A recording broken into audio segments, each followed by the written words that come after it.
I think the biggest thing is if you can be honest with who you are, what your voice is, and to really stay in that. And it doesn't matter how many followers you have or how many likes you have, you're going to have clients and they're going to be there, especially if you're being true to who you are. Have you hit a wall when it comes to growing your business? Then welcome to the Wingnut Social podcast, helping home professionals and luxury brands accelerate their success with proven marketing strategies and expert industry practices. Now, here's your host, Darla Powell.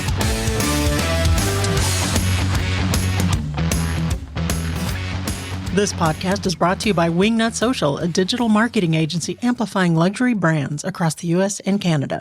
For more information, go to wingnutsocial.com. Hey there, and welcome to the Wingnut Social podcast. This is your host, Darla Jethro Powell, bringing in 2022. Let's hope it's not the situation that 2020 and 2021 was. All right, I've been off for a couple of months. We had some replays. December was kind of quiet. But you know what?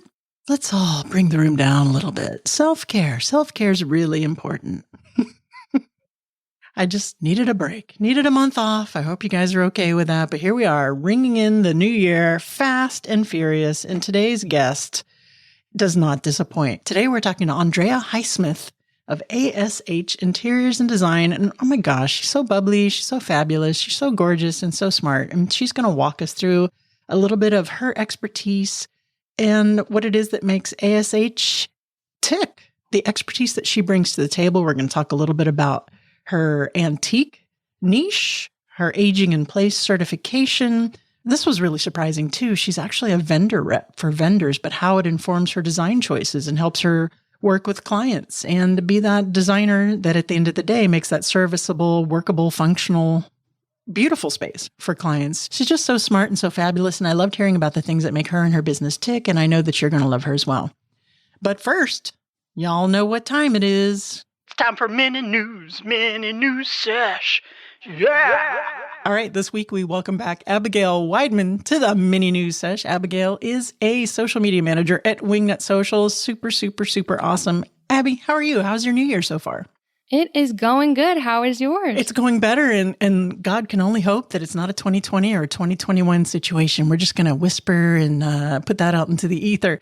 So this is the very first mini news of 2022, and you have something exciting to talk about with Reels. What you got? I sure do. So, as we all know, TikTok is Instagram's biggest competitor. So, in a continued effort to move towards a primarily video sharing app and to further compete with TikTok, Instagram has just released a new feature that will allow users to reply to comments on Reels with another reel. Kind of like a reel off. Instead of a dance off. We're throwing it down. Exactly. So how does that work exactly? So if there's an interior designer that puts out a reel, how can you reply with another reel? Walk us through that. Yeah, so if you're on the TikTok app, you probably know what this feature looks like. But if you're not, basically, what this new feature looks like is it's going to allow users to add comments from their reels kind of as sticker pop-ups on the new reel that they're uploading. So rather than replying to the comment on your reel with text or another comment, you can just hit reply in the comments and a little button will pop up and you can reply with a reel instead. And it will post to your reel section or your feed if you prefer it. So like you said, it is kind of a reel off. You know what I was thinking? I was thinking of that movie Inception. Oh yeah, right? It's just like keeps going. It's just like an infinite reel. Where does it end? Okay. Instagram is really pushing this just 100% video, not 100%. I mean, the feed is still super important.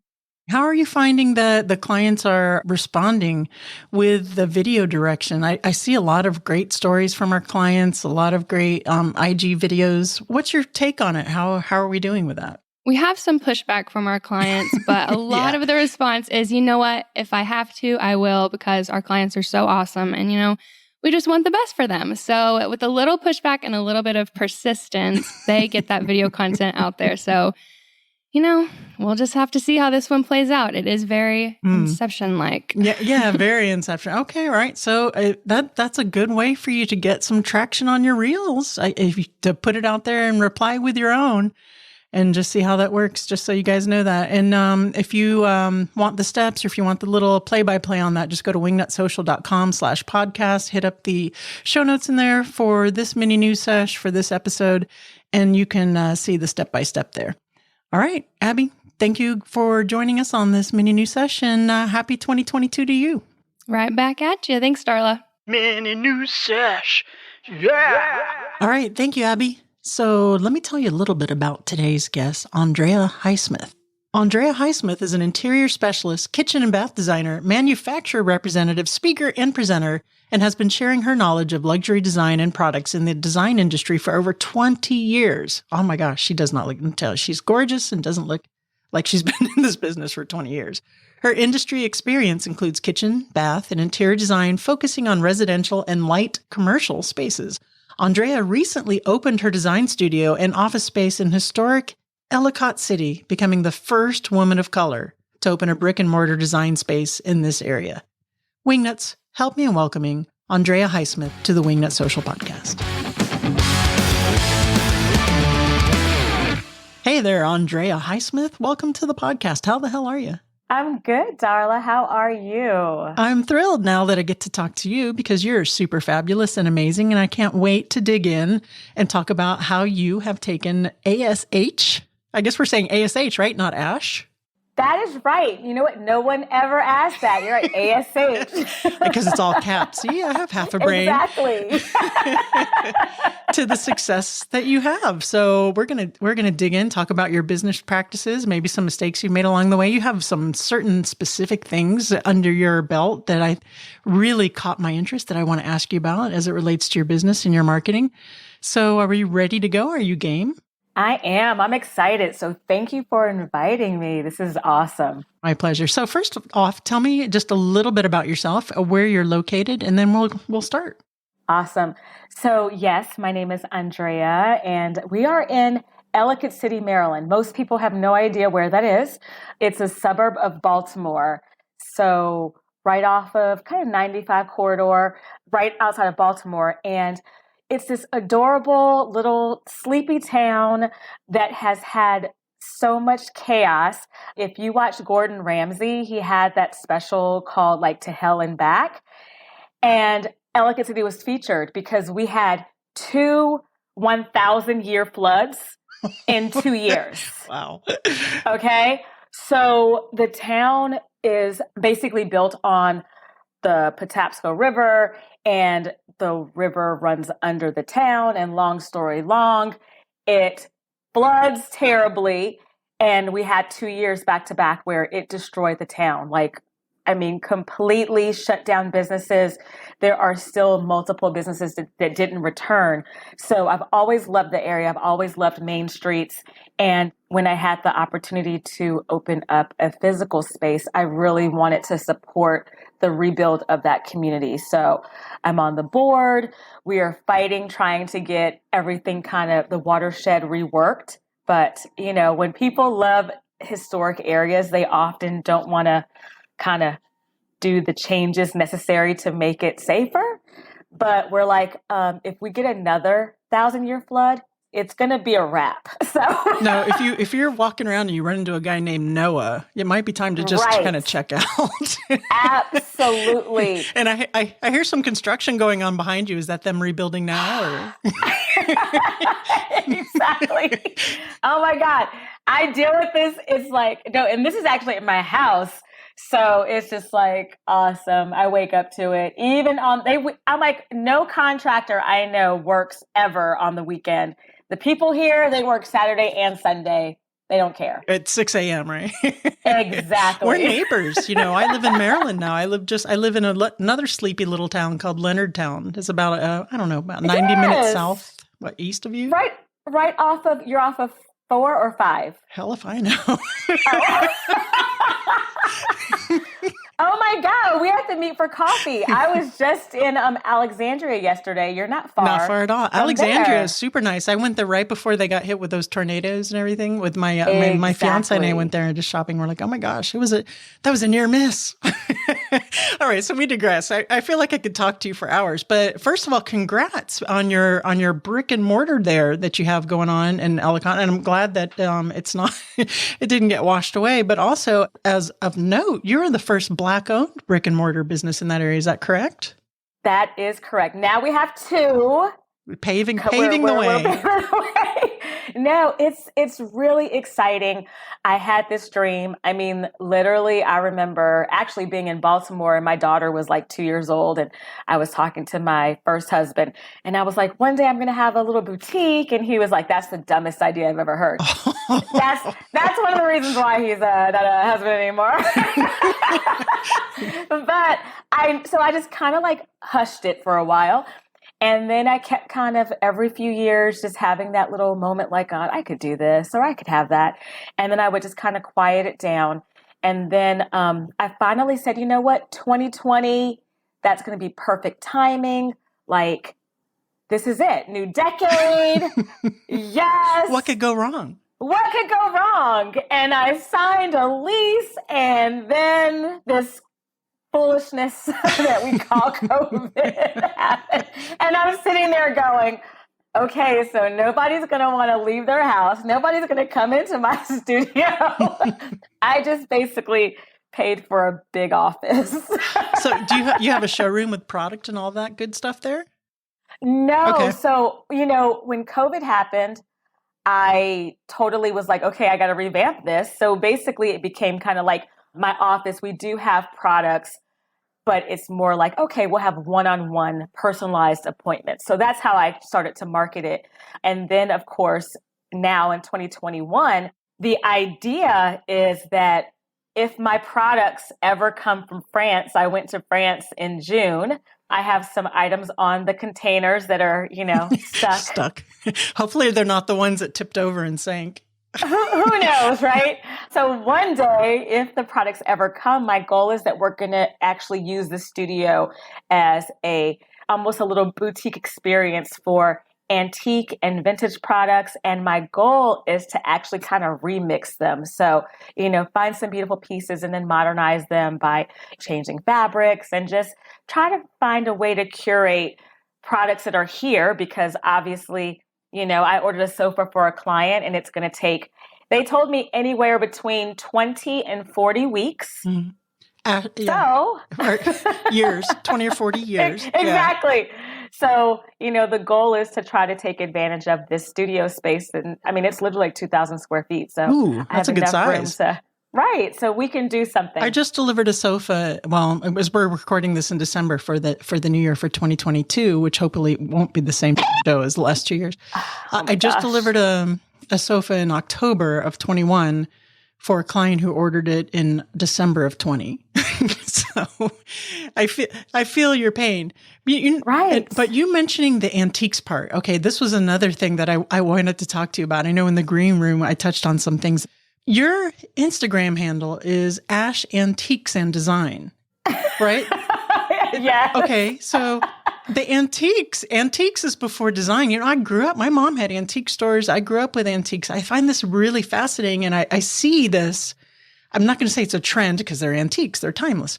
But I see a lot of designers starting to mix and curate the antiques. And it's part of a movement to cherish our past, but also it's a more of a green way of designing. Tell me how you got into the antiques part and how important is that factor for your design business? Well, you would think with the Instagram change, it was like something I had already kind of launched. So first, Andrew Joseph. Sure, of course, yes. So I adore him. I've been a client of his for almost a year. And when I told him kind of my idea, by the time I hung up the phone, my Instagram name had changed. And I was like, whoa, okay.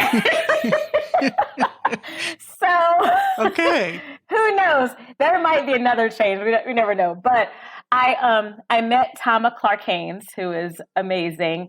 And I was completely inspired on a trip to France with her and Margaret Schwartz, who is out of New York, and she's amazing. And I always felt like I always thought about like my grandparents' antiques, and like definitely no offense to the local antique stores, but a lot of them just feel like old crap. Yeah, it's old, but it's not necessarily valuable. Right. So I go to Paris and I see these products and I'm like, what? Like that doesn't feel like antiques. Like that doesn't feel like an antique to me.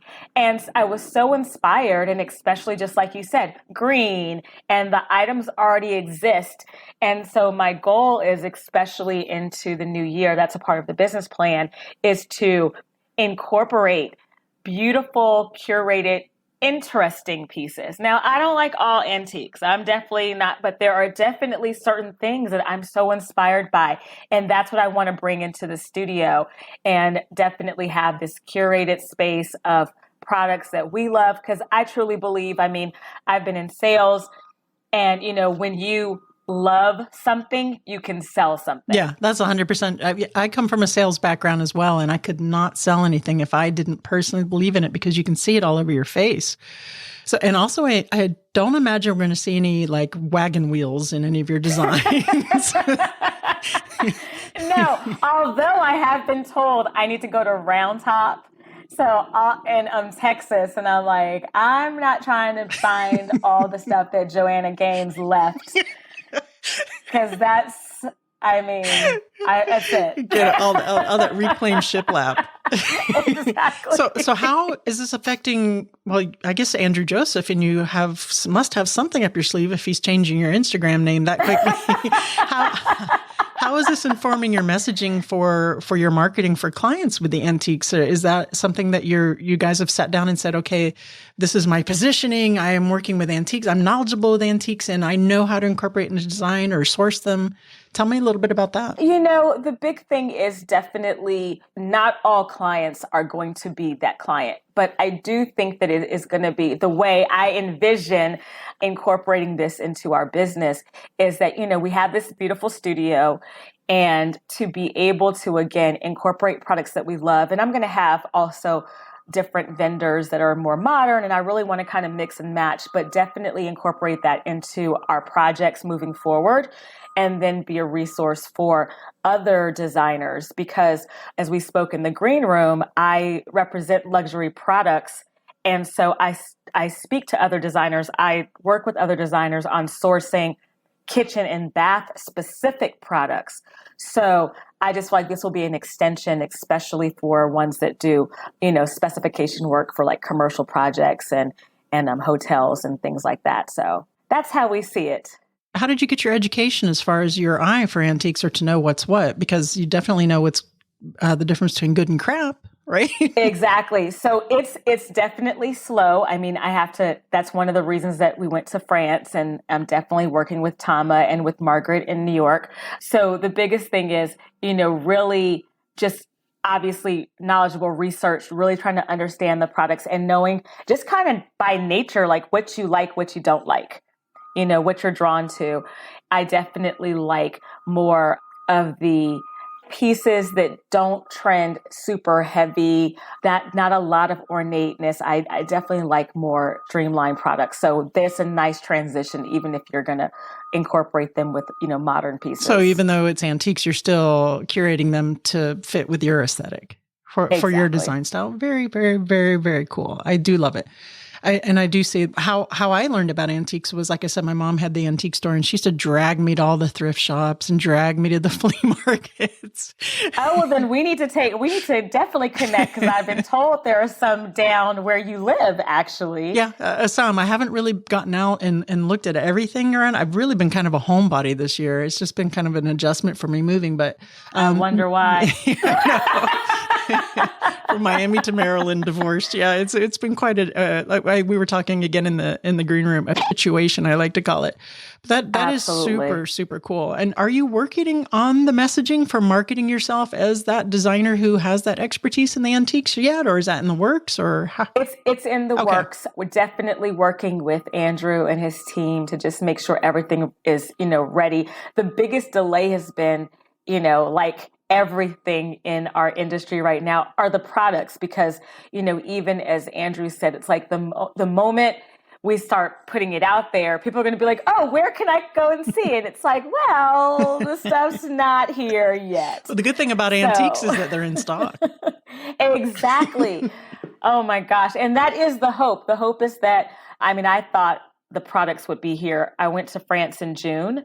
So we were thinking October, November at the latest, everything would be here. And then I was going to kind of work everything out over this holidays and then launch it in the new year. But it's December. Yeah. So it'll be January. It'll be February. Yeah. So now I'm thinking it might be a spring thing. But honestly, if I know you've had winter here, right? No, this will be my first. Yeah. So it's stupid. Like, it's just dumb. I've been here for 20 plus years now, and I get annoyed all the time because you have 30 degrees yesterday, 60 degrees today. December is going to be this crazy roller coaster. And then January and February is going to be a shit show of just, great. I can't ice. Wait.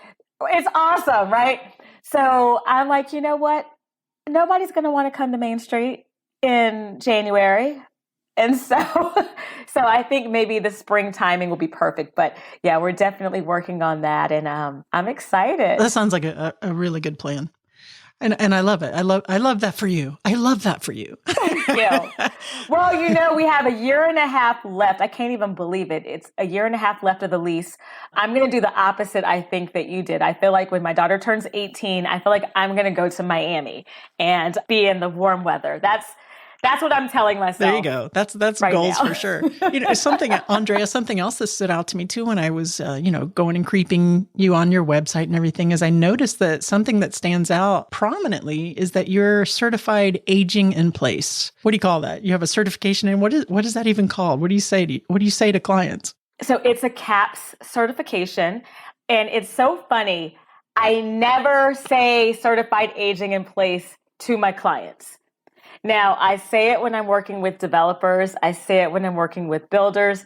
I say it when I'm working with that, but never clients.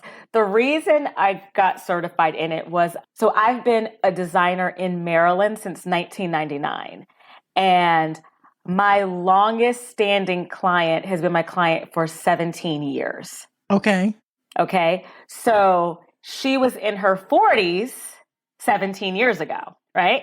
So my clients are aging, I'm saying, a little bit faster than me because, generally design, I say it all the time. I have some young clients, but in general, like clients are, between 40 and 50, okay. Right? Sweet spot. So they have aged. So I have clients that are in their 50s and in their 60s, and I have clients that they're moving out of their home that they had with their children and they're downsizing, or they're thinking like, this is going to be my forever home. And so I never say to them, oh, well, let's use certified aging in place strategy when renovating and when doing your bathroom and your kitchen, but I'm always thinking about that. So when I read about this certification, I was like, that could be something that would be a benefit of my clients long term. And it has been. I just recently completed 3 bathrooms of a client. And one of the reasons was a mother-in-law was coming to move in with them, and they needed it to have accessible shower. They needed grab bars. They needed wider doorways, all of those things. And so now whenever I do a renovation, whether it's a kitchen or a bathroom, specifically, I think about those products, because the biggest thing about aging in place is that people think old, but it's also incorporates the universal design, which if someone gets an injury and they have to be in crutches, or if they have to be, my uncle tore his Achilles heel. So he was in not a wheelchair, but you know what I mean? Those little scooters or something. Yeah. Yes, thank you. Well, he's, 50 years old. That's not old. But so just thinking about those things can happen to anyone. So I always try to make sure that I incorporate or at least plan for those items. Hey guys, social media marketing is super impactful and can help you grow your reach, broaden your awareness, and build your business like nothing else can. It's not going anywhere.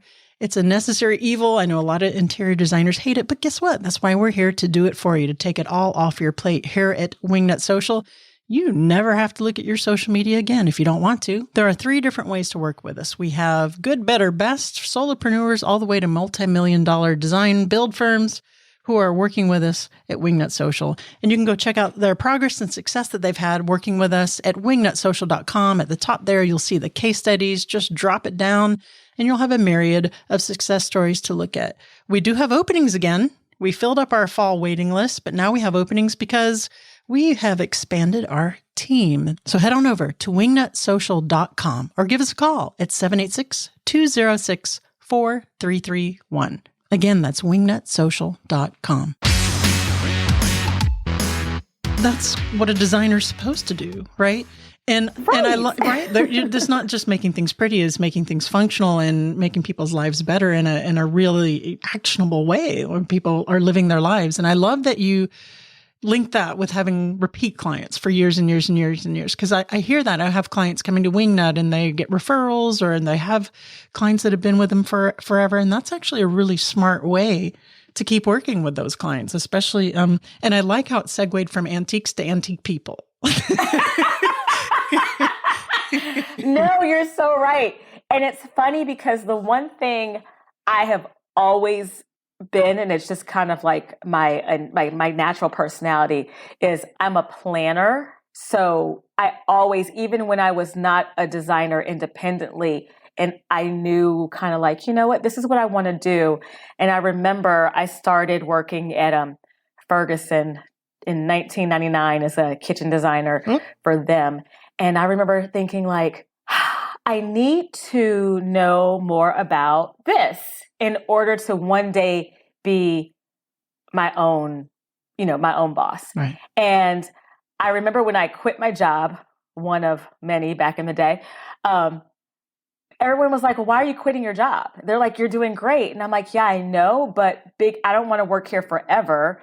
And I need to know about cabinetry to be a kitchen designer. So I got a job in the cabinet industry.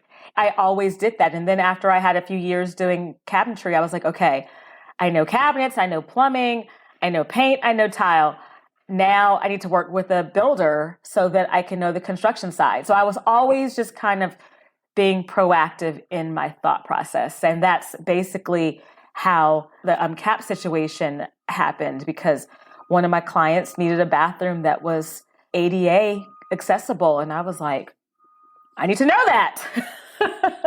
I did notice that it's prominent on your website. Do you have clients that seek you out just because you have knowledge in that area? Yes, it's so funny that you say that. I actually did many kind of like TED Talk locally, and a realtor was there and she was like, I would love to talk to you because we work in the 55 plus communities. And they were like, we would love to have you be the person that we can refer people to if they're looking for, those services. See, that's awesome. This is why you can't be, well, you shouldn't be. I mean, some designers do well at that, I suppose, all things to all people, but you should just kind of dial in and get some specialties, because you're definitely going to beat out someone else who doesn't have that specialty for that. And I have to say, as a 53-year-old woman, hearing 55 and older is like, I'm feeling ancient. Yeah. Okay, first of all, y'all don't see her right now, but she is so cute. And I would never think, what kind of filter do you have on your skin? Unfortunately, none on this app. I normally do. Oh, it's called fat. Fat fills wrinkles. No. Okay, so this brings me into my third thing. So getting the knowledge of the cabinetry, getting the knowledge of the products, of the plumbing and stuff. So this is the third thing I want to ask you about, is that you are an independent manufacturer representative for vendors as well as an interior designer. So tell me how the hell that happened. And is that helping you at all with your marketing, with clients, with your business? How does it help? How does it help? So becoming an independent rep was a total accident. Got divorced the first time and and needed a job that was consistent. And as you all know, as designers, there is that kind of ebb and flow of work at times. And I was scared. I had a 5-year-old and I was just like, how am I going to do this? And this opportunity came up because of the fact that I have been in this industry for a very long time. So this was 2012. And someone out of Florida was looking for someone who had plumbing background, knew designers, and knew the local market. And I sent my resume in, and then they did some research, and they called their 5 biggest clients. And every single one of them was like, well, I don't know where she is, but you should find this woman named Andrea. She's awesome. And after the 3rd person said that, the owner called me and was like, well, you've never been a rep before, but everybody knows you. And I was like, because I talk to everybody and I've been here forever. So I fell into the industry and loved it, and became independent for a cabinet manufacturer 3 years ago. And what's so awesome, I tell people, they're often like, how do you do all these things? And I don't know if you're familiar with T.D. Jakes, but he's a pastor out of Dallas. And he writes books, and he has movies, and he had a TV show for a few minutes. And people said, well, how are you a preacher, but then you have books and you have movies and you have this TV show? And he said, everything I do is still has the same mission, right? So the way I feel, whether it's being a luxury representative, whether it's offering antiques and curated products, whether it's working with developers or working with my residential clients, my mission is still the same. And it is to support, is to educate, is to give someone their dream spaces, their dream products, etc. So I never feel, that's not true. I feel overwhelmed as hell right now. But in general, I don't usually feel overwhelmed because everything just kind of interrelates to each other. The knowledge I gain by keeping up with the products and the trends, and I use that when I'm talking to my clients. When someone says, should I have a freestanding tub with air jets versus a Whirlpool, I can educate them on the differences, what the pros and cons are, etc. And whether it's worth spending $10,000 versus the random one they found on Amazon for $2,500. Yeah. So what would your best advice be to a designer listening, short of becoming an actual rep for a vendor, to get that kind of product knowledge, to get that working knowledge, to be able to help their clients in the same way? Reach out and build relationships with your local reps. I have had other design friends call me and say, do you know where I can find this, and this? And I'll say, oh my God, yeah. And you know what? I'll connect you with that rep because we have a little kind of internal relationship. Sure. But it's also, even today, I'm sure you're not surprised. I got an email last night that said the 17 vanities that I have on order for this condo project in DC are going to be back ordered until February. Oh, ouch. That can't happen, right? Yeah. So I called my rep and I was like, Nikki, girl, I need vanities because these condos are going on the market in January. And she's like, oh my God, hold on. Well, she messaged right before our call and she's like, they're shipping out Friday. What? Wow. I didn't ask any questions. Everybody with back orders, call Andrea right now. Right? I'm like, I don't know if I owe her my child. Like, I don't know yet. I owe her something. But that's what I would definitely give the advice, even if it's just to have someone to help. It doesn't hurt to ask. It doesn't hurt to help. I mean, even just saying, you know what, do you know anyone, or can you help me with this? And also I get referrals often from other people in the industry. And I give referrals too, because, you said it yourself, you can't be all things to all people. And I would say that's probably one of my biggest challenges is I have a really hard time often saying no, but especially if it's a referral. And I've gotten some referrals that honestly I should have said no to, but I felt bad because of a referral. We've all been there, yeah. Right? But so what I have started doing, and I think I've done a better job, is that I have some, and I'm like, you know what? They're not a fit for me, and not because they're terrible, but even just kind of the scope or what they want, or even where they're logistically located. I'm like, you know what? It's an hour drive from me, but I have a design friend that it's 15 minutes away. Like, let me see if she's interested. 15 minutes is a lot better than me having to, all my projects being on this side of the world, and then I have to go an hour. So really at the root of that is the networking, is the relationship building, whether it be with the vendor. I love with the vendors too, because you're educating yourself on a product, and it's more than just karate chopping pillows and picking out paint colors, unless that is what you're just doing. If that's what you do, that's perfectly which fine. Is fine. But but if you're out there as a designer, you need to know these things. Absolutely. And you said it too. I love that you said network, because I think sometimes, now I'm going to tell you, I went to High Point and I hadn't been in years. I had not felt like I was in a mean girl situation in a long time. Oh. And I was so sad because I'm not a mean girl. Like, I am like, we're all friends. Yeah. But it hit me that there are, more often than not, we do have that kind of internal, are you a better designer than me? Or are you going to take my customer? And I'm like, I am not the best designer out there. I've never said that, but my clients think I'm the best designer for them. And that's all that matters.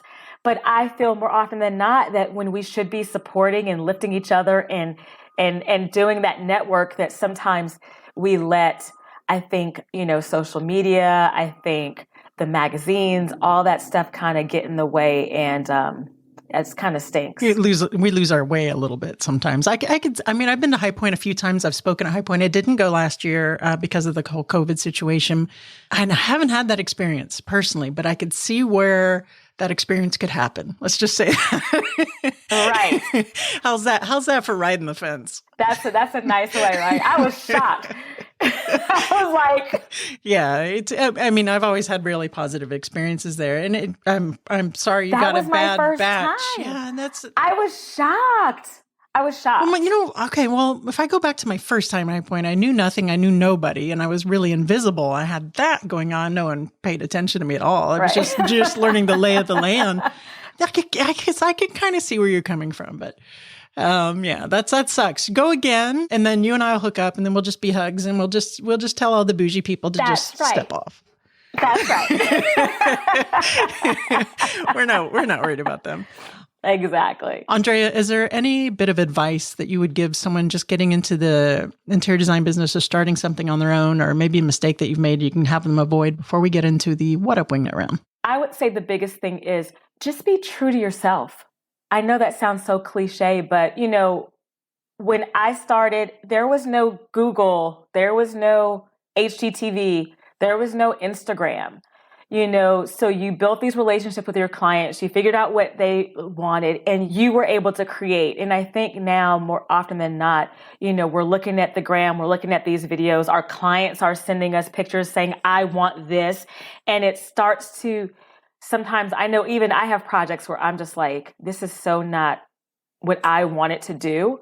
But in the end, it was the client, and I just was like, whatever. Yeah. But I think the biggest thing is if you can be honest with who you are, what your voice is, and to really stay in that. And it doesn't matter how many followers you have or how many likes you have. You're going to have clients, and they're going to be there, especially if you're being true to who you are. I love that. That reminds me, I was in the Facebook groups today, and again, we're recording this in December. It's going to air in January, but Veronica Solomon, I don't know if you know Veronica. Yes. Right, she has a Facebook group called What They Didn't Teach You, or What They Don't Teach You in Design School. Sorry if I'm messing that up. Yes. And she had a post today. It was a long, she can rant a little bit, but the message, the bottom line of the message was, we got into this industry to serve our clients, to give them a space that they're going to love. At the end of the day, we can't lose sight of that. When we bitch about red flag clients or pain in the ass clients, to kind of shift that paradigm. So at the end of the day, don't lose sight of why you got into this, why you love it, what it is about you that you love about design and serving your clients. I love it. Andrea, now I have to ask you, are you ready for the What Up Wingnut round? Yes. Now it's time for What Up Wingnut. What would the hashtag on your tombstone be? She wore heels and sparkled everywhere she went. That's a long ass hashtag. I'm going to have a big ass tombstone. You're gonna need a page 2 on your tombstone. Right. For my urn, which is going to be leopard with a gold base. Yeah, of course it is. I've already told my daughter that. Oh, okay. All right. It's in the works. Well, plus it's official now because it's on the air. I know. You're stuck on a deserted island, but you can have your one favorite food. What is it? Tacos. Oh, okay. All right. Nice. That kind of hits a lot of bases. Exactly. That's the nice part because you can have veggie I mean, I love a taco. I love a taco so much. Yeah. They're versatile and yep.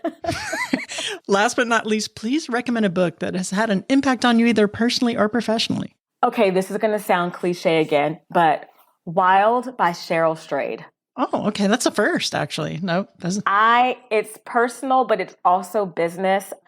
There are so many moments in the book, but there's one in particular, and Cheryl is hiking and it's snowing and people are turning back because they're like, you have to wait till the spring, you have to come back. And she gets to this point and she's like, I have to keep going. Like, I can't, like, that's all she had left. And she's standing there and she just stops and she's still. And all of a sudden she looks and she sees like a fox and it's kind of coming out of the corner. And she was like, that's weird. And she peeks over and it was a way out. And I love that moment, and I'm paraphrasing it, but because it really shows like sometimes when you think like there's no way and you're overwhelmed and you get so buried in the minutia of what's happening, you just sometimes need to just stop, take a minute, reset. And then when your mind clears, you often can find a way out. And I think about that personally, business, just in general. So I just love that. I just love that book. And I always recommend it to everyone. I love that. That's a first. And I love the message. And that's Wild by Cheryl Strayed. I have it in my Audible queue. I'm going to add it right now. Yes. Buy it with awesome. one click. Thank you. Perfect. And when you get to that part, tell me. I need you to message me and be like, oh my God, because it's so much better when you read it. Okay. I added it to my Audible. I do like listening to books. I don't read very often, although I should probably get back into reading. You know what it is? I have such bad ADD. Andrea, thank you so much for joining us today on the podcast. Please tell the listeners where they can go to find out more about you and your business. Awesome. Well, you can go to my Instagram, which is A.S.H. Antiques and Design. Thanks to Andrew. I know. Thank you, Andrew. Our website, which is going to be getting rebranded or reworked next year, that's www.ashinterniorsanddesign.com. Or just come visit us in Ellicott City. We're right on Main Street, A.S.H. Interiors and Design on the second floor, 8185 Main Street. So, all right, sounds good. I'm gonna have to go up and knock on the door. Say, hey, please, yes. All right, Andrea, thank you so much. We appreciate it. Thank you, Darla.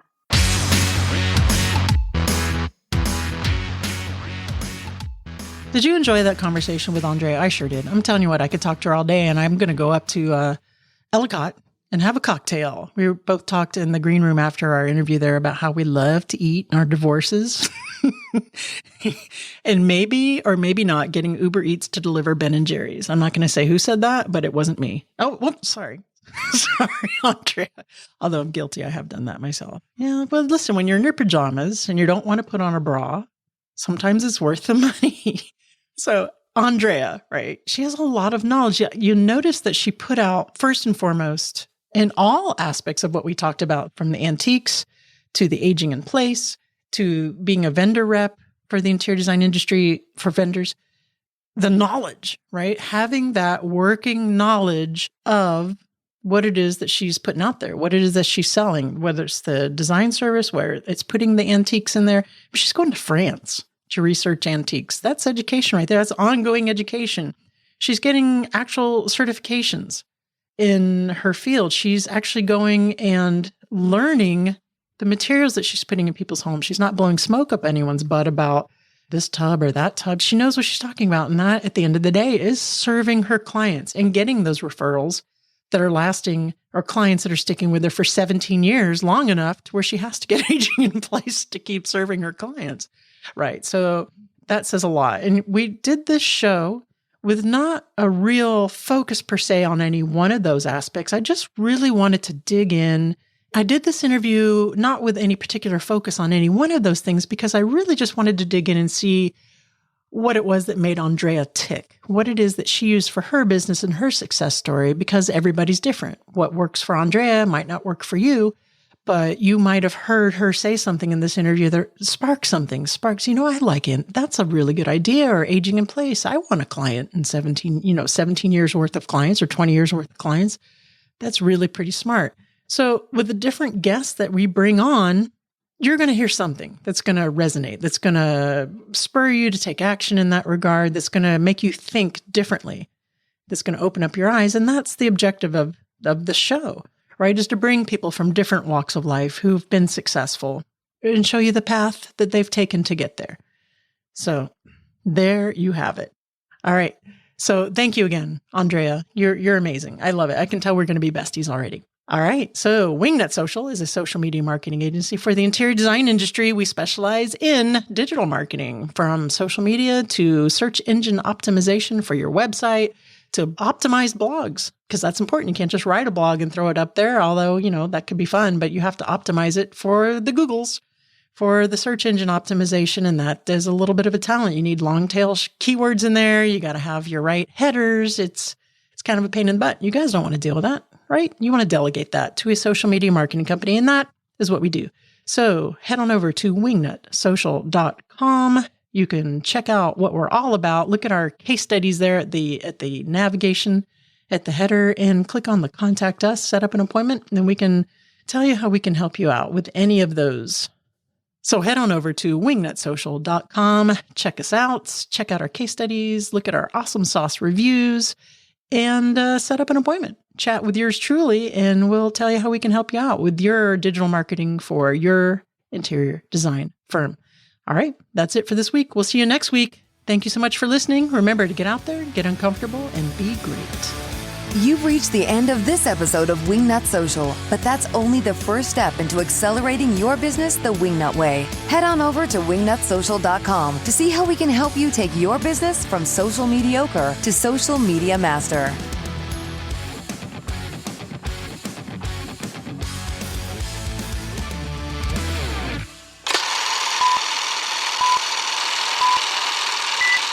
Andrea, what makes that serviceable? Wingnut Social Podcast. I tell you, there's so many damn planes around here.